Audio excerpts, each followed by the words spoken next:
In this video, I'm going to be showing you how to make simple edits and cuts using your Camtasia interface. So I've got our demo recording pulled up, and the things I'm going to be showing you are going to use various parts of the screen. So if you're following along on your copy of Camtasia, make sure the gear icon is selected so we see this properties area over here on the right. Now you'll notice right now it's not showing anything, and that's because I don't have any area of the timeline selected. So if I were to click on one of the timelines here, it pulls up the properties. I can change the scale of the background, or I can change the rotation of it using some of the tools here, and I'll be showing you again how to use these in the advanced editing section of this series. So again, like I said, when we're editing a video, we need to make sure we have the proper portion of the timeline selected. So if you recorded with your picture-in-picture here or your webcam turned on, it recorded two files. It's got the camera background, and then it's got your PIP or your picture-in-picture, and we can edit these independent of one another. And the way it layers them is it puts the background on the bottom as the bottom layer, and then it puts your picture on top of that. And we can take this and we can move it around or put it wherever we want to without changing the background. So this is very powerful if we're trying to get your face or get my face out of the way in the final edited video.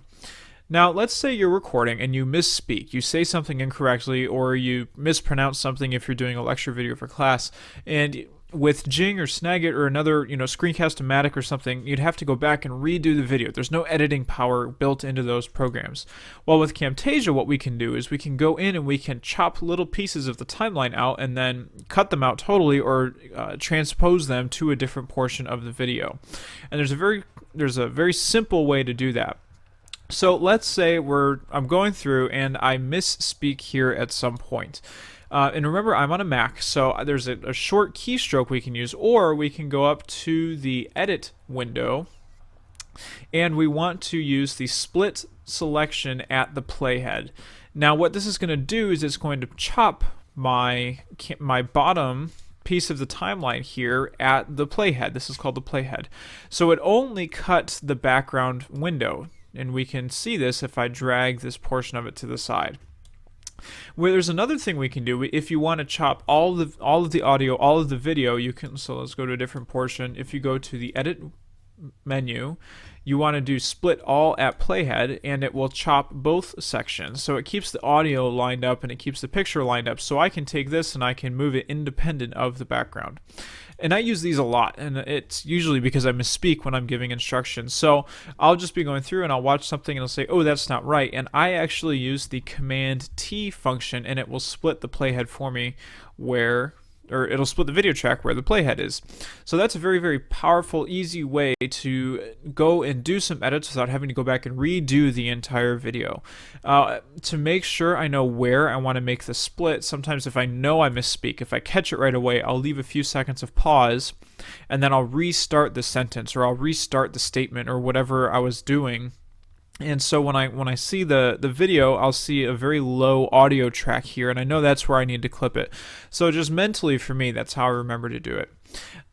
If we make some splits and if we make some cuts, there are some very simple edits we can also use to help make the transitions a little bit better. And so up here on the left, we've got our annotations, transitions, animations. In the last video, we looked at annotations. In this one, we're going to look at some basic transition. So let's say I want to fade my window out at a certain point. We're going to do this middle clip right here. So if this is scrolling along and I want it to fade out before we go see this Google window, all we do is we take the fade in out, and it gives you a little preview of what it looks like. We just click this, and notice in the timeline, any section that this applies to turns yellow. So I can drop this on any yellow area or any clip with the yellow border around it. So I'm going to drop this right here. And if we play it through, the clip will fade out, but we've got a quick transition right there. So let me turn my volume down, and then we'll, oops. So if we let it play through, the audio is muted, that's why we can't hear anything. But again, this is a preview, nothing's been finished, but once we get to that fade out transition, it fades out. And then it cuts back in because it plays on to this next clip. So if I want a smoother transition, I can take my fade in out and I'll just drop it on the left hand side of a clip. And now what will happen is it will fade the clip out and fade into the very next one. So that's a transition that I use a lot just because it helps make the switch between screens or between ideas a little bit more fluid. And there's some others you can use here, some fancier ones. Like you can use the zoom in or out when you click on this, and I'll put this one here.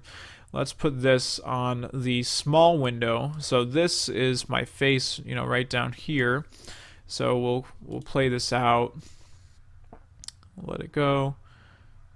My face will zoom in there. So there's some, fancier things that you can do to spice up the video a little bit, make it a little bit more visually appealing. So go ahead and play with some of these on your recording. If you haven't made one yet, go back and make one and start playing with the transitions and clipping. Make a mistake on purpose and then practice going in, cutting it using the edit and then split playhead tool.